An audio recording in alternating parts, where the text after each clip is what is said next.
Man who wears many hats. He's a business and wellness coach, a Tai Chi and meditation guru, and a holistic stress release facilitator. Basically, if you're stressed, he'll sort you out quicker than a cup of tea. Before heading off to swap Zen tips with the Dalai Lama himself, this man was our very own care hurling coach. Give it up for the one and only Paul Kearney.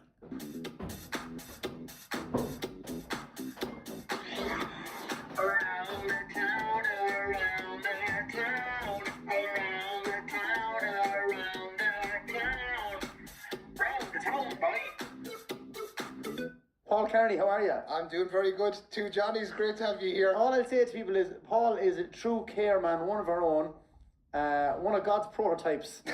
Paul Kearney. Before we get into your professional career, we were talking about Care GA there.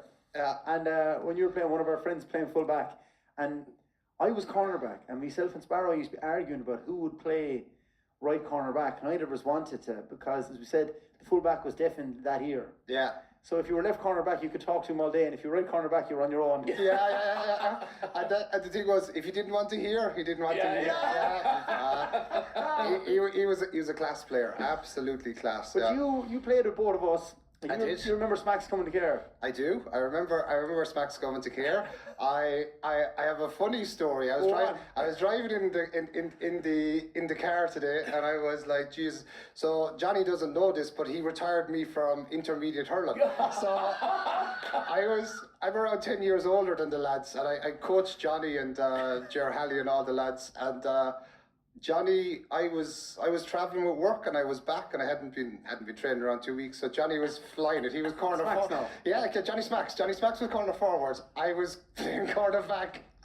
He went out, and I was good out anyways. Like, he was faster than me, so I was 34. That's it. I couldn't hold the speed with him. So he got out to the ball. He flicked it over my head. I went out. He spun around. I went out. He drove it over the bar, and in my own head, I said, "Fuck this! I'm done." So I called it a day that day. Yeah? I'm sorry, Paul. I'm sorry. No, it's okay. It was required. It was required. My days were done. You beat me in a race now. I can remember seeing you score a goal against Newcastle, and I think it was in the Liam Kiley tournament. Remember the 7-a-side? Oh yes, yeah.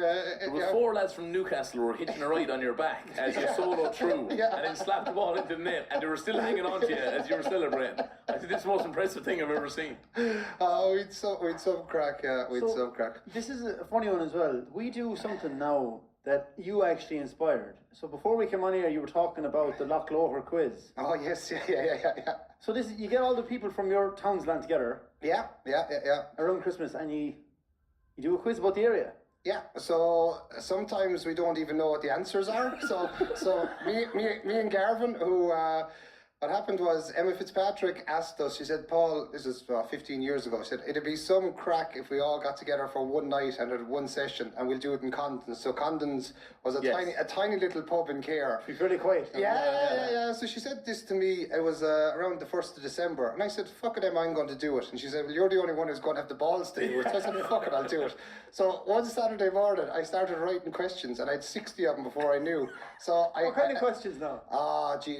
So name the Donovan family in chronological order. There's 11 of them, right? And I thought I had the right answer. So I said to the lads, I said, "Oh yeah, I have the answer." So I give Garvin the list of answers, and he corrects them. Yeah. So there could be 20 teams in it, like, you know, I think it'll be packed. So next thing he said, "Hey Paul, you're not right." And I said, "I am, I'm fucking right." "You're not right." "I fucking am." I said, "Mary Donovan, it's her own family." "Okay, right, change it. So it's like, and sometimes we put out questions where we don't know the answer, but we're watching for the family who know the family. Yeah, so it's all crack. Whatever answer they give it, it's the right one. Yeah. Well, that kind of inspired us to do the parish quiz. Yeah. Oh, very good. Okay, good stuff. We've done the parish quiz. We did it every day that we were on 2FM. Oh, wow. At our TV show. Yes. We have on Thursday nights on RT, so we get on. One parish could be fucking Mount Mellick, and the other could be Sligo Town, whatever. Yes, and all the questions are about that town, and we get a person on from each place. And we did it live at the Tree Arena Wow. over Christmas there, and it was Neil was representing Golden and Andy Maloney was representing Care. All right.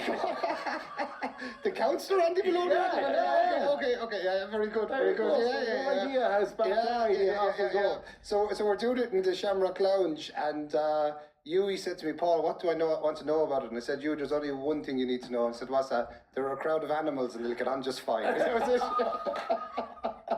So you couldn't have put any better. Yeah. Sums it up.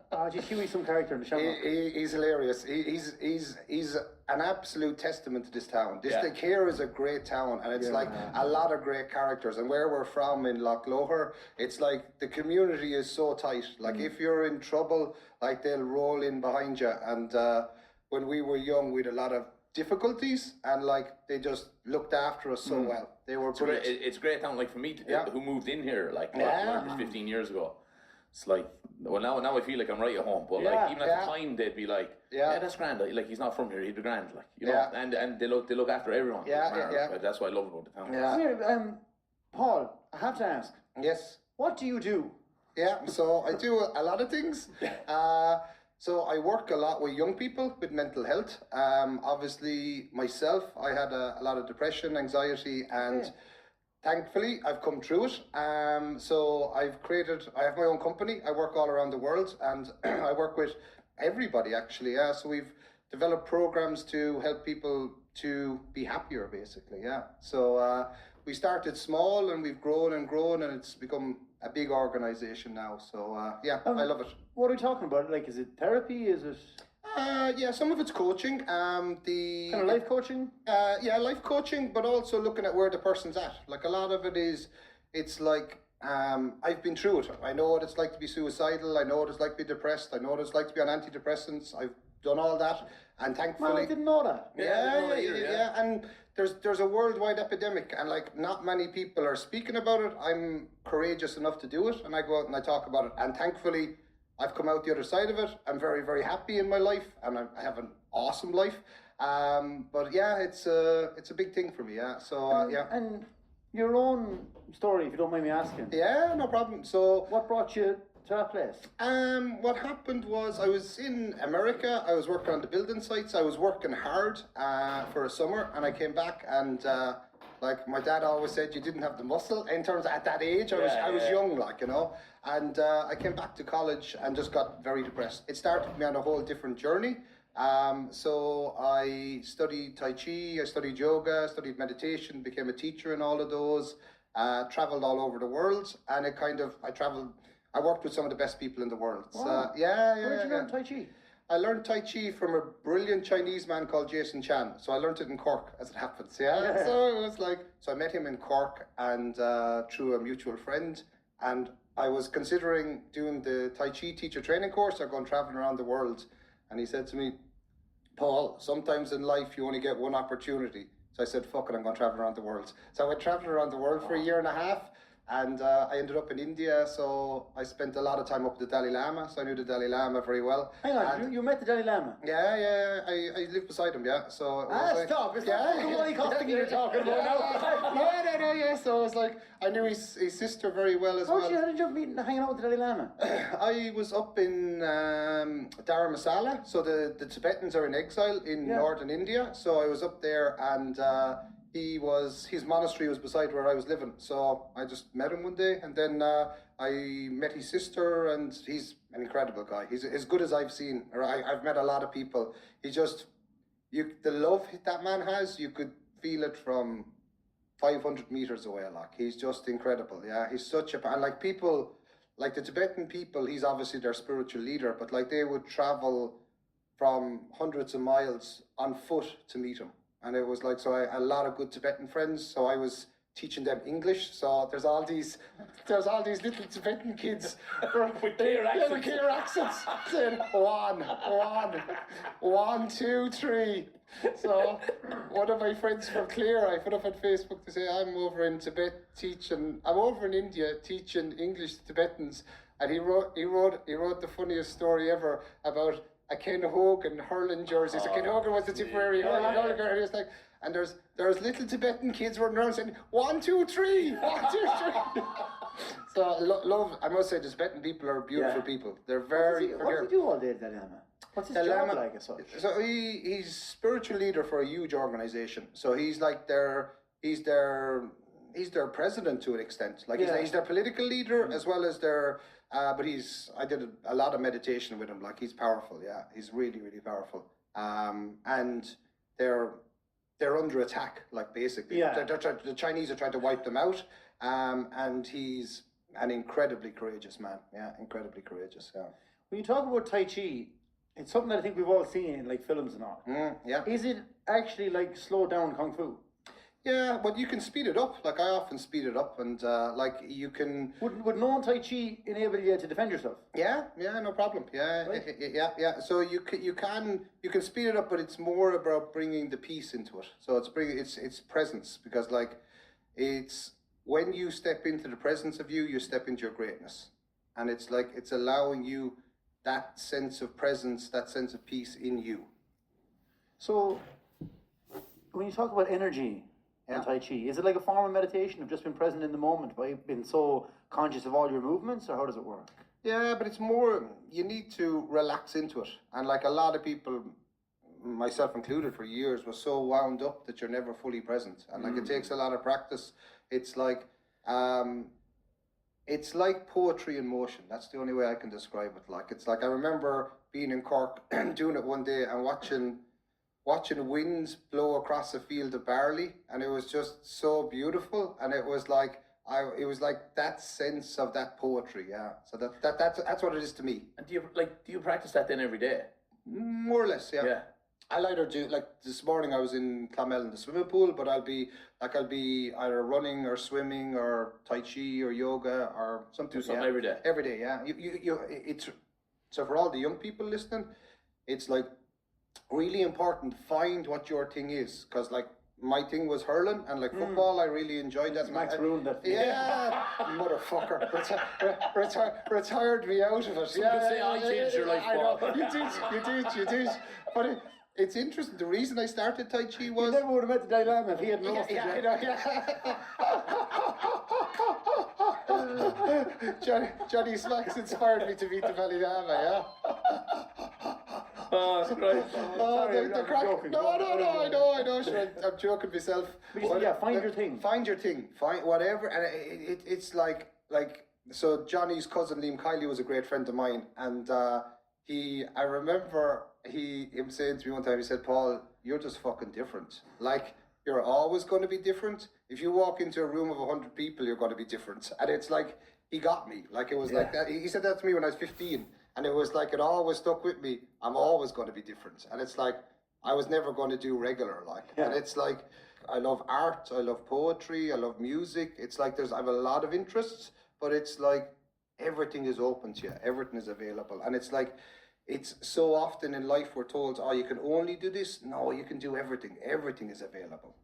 Can we talk more then about your profession? Yeah.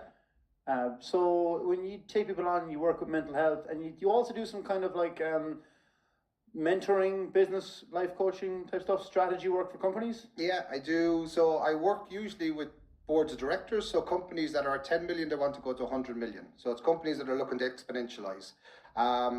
I'm dynamic in what I do, and I'm very fast. I'll come in, I'll see what's happening in the company, what needs to change, but like I'll say to the board of directors, you need to be willing to fire that guy.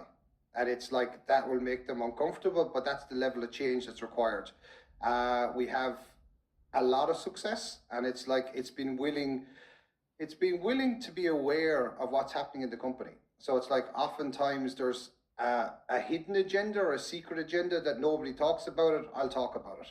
And it's like that, yeah, and that scares the shit out of them, but it also gets them moving. So, because it's like, I can see the greatness in people, and it's like, they have to be willing to choose it, but also open up that space for companies. Right, so typically what are the big mistakes that companies are making? A lot of the time they're not being honest with themselves. It's like customer has to come number one. And it's like, you have to look at your people and see that they're in the right position. Same with you guys, with your company. People have to love what they do. When they love what they do, it's easy. Like driving in the car, I was thinking like, you two guys, Ger Halley, Eddie Meehan, there was a lot of funny guys, but I remember coaching that team and I was saying to myself, Jesus, some of these boys could be comedians, like, you know, and it's like, it turns out you made a profession out of it, like, it's like, it's your passion, and when you follow your passion, life will meet you, and it's like, if you're designed to be a brilliant pianist and you're working as an accountant, I'm sorry to say, you're not going to be happy, because it's like you've got to, and it takes courage. It does take a lot of courage, but like the depression for me, the anxiety for me, it was a suppression of my creativity. So basically I was suppressing my creativity. The more I'm creative, the more I'm happier. That's why I love working with companies, because it's like really dynamic companies, like social media companies, sports companies that want to move fast. I don't like slow. Slow doesn't work for me. Yeah. You do classes with people, you say? Yeah. So what's the class? So last week in the Cashel Palace, we had a class. So it's called the Earth Points. So it's 6 points on the body and just roots you into the earth. And like we had every type of person there, like, and it's like, so one person lies on the bed and you have massage bed, and then you have one person gifting, one person receiving. So in this reality, a lot of the time it's a give and take, where it's like this kind of wonky energy, rather than what can I give to this person. So as the day goes on, so it usually takes around an hour, you just completely relax, and it's like, but it roots you into the earth. A lot of the time, like in Tai Chi, a lot of it's about like grounding. You root yourself into your body. You're physically strong, you're mentally strong, you're emotionally strong, and it's like people are lost in their heads, and like they're not actually in their body. And it's like, what I noticed is people become a lot quieter, a lot calmer, they're a lot happier, and it's like opening that. So usually the Earth Points is a 1-day class, a 2-day class, can be up to a 5-day class. So I do 5-day classes. I do a Doors of Consciousness class, which is about opening your heart. And then there's another program I've developed for athletes called Holistic Stress Release. So it's releasing trauma and stress from the body. And people think it's very difficult to release trauma. It can be released from the body quite easily, in my experience, yeah. So when you're talking about athletes, their trauma, like what injuries? Yeah, no, but like if you're a top class athlete and it's like you have something going on in your head, it could be a trauma from when you're a child, and it's like you can let it go, and it's like you release that, and it's like next thing the person starts to perform better. A lot of the time, people are scared of their greatness. And if somebody has something that's been on their mind for such a long time, like, I know it's not something you can explain in 30 seconds, but like, how do you go about getting over and letting go of some trauma or hurt that someone's been through? So the job of the facilitator is to create ease. So you bring them to that point, and it could be anything. Like it's I had one the other day with a lady, and she had been basically her parents had taken the money out of their savings accounts. So when she was 4, and it was like she had this trauma in her head that she'd never have enough money, because she became aware her parents said when she was 4, okay, we're taking all the money out of your savings account to pay the bills. Yeah. And this was in her world. I was like, look, what's happening with this? You have this thing, there's never enough money. The universe works in abundance. There's always enough. What is this? And like, we stepped it through, and we got back to when she was 4, and it was like we were able to release that, and it was like, it changed her whole world. Wow. Yeah. I seen Aaron Rodgers, the quarterback for the Jets. Yeah. He's very much into this now. His documentary just come out, so I've just seen it. Oh, brilliant! Yeah. And he's like 45 years of age now, and he's still performing at a high level, and he puts it down to like that he said that he's willing to let himself like be vulnerable. It must be hard for people, like, you know, to come into class, because, you know, some people would have like that have in their head, I don't know if this is going to work. It's kind of like we were talking about old Irish cures, and it's like, if you're willing to let it work. Yeah, exactly. But how do you get people to open their minds in that regard? Yeah, but the thing is, I have to be willing to be vulnerable myself. Yes. And it's like I have to be willing to say, okay, I've gone through anxiety, I've gone through depression, I've gone through suicide. I know what that space is like. When you can meet somebody at that level in that space, that allows them to be vulnerable. But it's like in the group setting, it's not like that. Like in the group setting, it's like it's relaxing, it's fun, it's enjoyable, and you never know what somebody is going on. Like you just don't know. So it's like I work with top CEOs, like, and it's like, but like I don't coach the position. I coach the person. That you have to coach the person. It's like I see coaches getting lost in the position. Oh, he's a CEO. Blah blah blah blah. I don't give a fuck whether he's a CEO. What's the man? Show me the man. Show me the woman. They're the leader, and it's like they set the agenda for the organization, and it's like that's the way it has to be. If they're not living their principles, I don't want to know them. I'm not interested. What makes a good leader? What makes a good leader? Honesty. Yeah, they have to be honest, and it's like I saw Lar Corbett said of Liam Sheedy one time, great leaders create more leaders, not followers. I have to ask you as well about your horse. Oh yeah, Fantastico. Yeah. Because The name of the horse is? The name of the horse is Fantastico. Yeah. I love it. Yeah. And I'm always intrigued when I'm following you on social media. I'm like, Kearney's got a horse, which is a great name. And a great name. Like, where'd you get the name?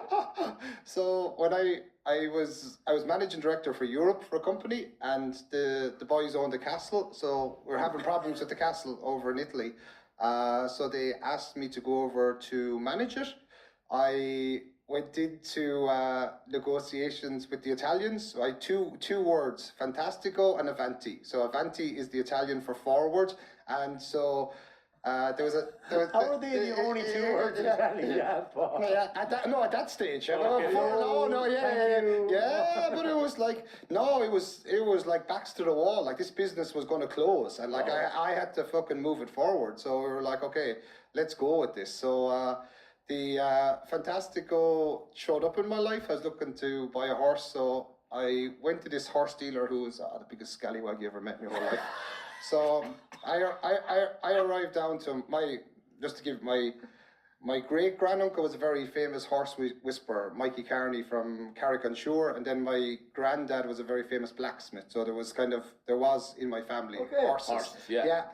So I arrived down anyway, and he had these 5 horses to show, and I was like, no. And he said, look, I have nothing else. And I said, okay, fair enough. And then he said, 1 second, I have one little horse here, but he's only just arrived. So he brought me into, and he said, be aware, he's a stallion, he's bringing big power, like. And I said, okay. I said, look, let me into him. So I went into him, and it was a meeting of beings, like. He's a big golden stallion, like, and he's literally golden, like. So he walked over and he just put his hands in my head and just said, I love you. And it was like, I knew at that stage I was buying him. So, wow. Yeah. When you say the horse didn't speak, but the horse showed you. No, but I can talk to horses very easily. It's very, very easy for me to talk to any animals. When you say you can talk to a horse now, what do you mean? Yeah, so it's like literally I can communicate with them. So telepathically, like obviously they don't talk to me. He's a special horse. Yeah. He's a special horse. So he was in Italy and we started working together. Like he's a top horse. Like a multi-millionaire came along and offered me. Did someone try and buy it off? Yeah. Numerous times they've tried everything to get him off me. So he's an extremely beautiful horse, and like beauty is a gift to the world. And so this American guy was following me on Instagram, and he said, "Look, I don't care. Name the price." And 250,000. He didn't care, like, and it was like, and I said, "No, he's not for sale." So you were telling me off air, but tell us, how did you end up living in Zadar? So a lot of my work is with the body. So I watch the body. I watch what's happening with people's bodies, because like a lot of the time, like if people are tense or they're holding something, it's like, what are they holding? So it's like you're watching it. So I was doing a class in Budapest, and I had 5 days until I went to Holland. So I was in this big Airbnb, this beautiful place, and they had this big huge map of Europe. So I said, "Hey body, where do you want to go?" Kind of joking. And my body clear just pointed, and I was like, this town Zadar, so Zadar. So I checked it out. There was flights that night from Budapest to Zadar. So I booked a flight and off I went. So I arrived in there, and I landed in there, and I just fell in love with the place. Like just magic people, magic place. I always wanted to live by the ocean, so I live like literally looking out in the ocean. That was on a Monday. Then on the Tuesday, one of my friends from Zagreb messaged me and said, "Hey Paul, I see you're in Zadar. I have a great friend, Anina, who's there. Check her out." So I met her on the Wednesday, and she said, "Oh, an apartment has just come free above me. So I said, okay. So I messaged the landlord, said, hey, look, I'd like to take it. He said, no worry, go on, throw all your stuff in there. You're in, you're moved in. And I was like, no deposit, no nothing. Not like in Italy, you've got to do like 3 months deposit, the whole lot's contracts. You're in, you're in. Put your stuff in. So my stuff was there for 2 months before I was there. And he was like, never charge me rent, never. Don't worry, Paul, don't worry, it's all good, no problem, no problem. Wow. You moved in, yeah. So yeah, I love it. They're gracious. The Croatian people are fantastic people. They're like the Irish people. They're warrior spirit, but they're very kind-hearted. You have to get past the exterior sometimes, but they've been very kind to me. Great people. Great people. Yeah. We loved having you in.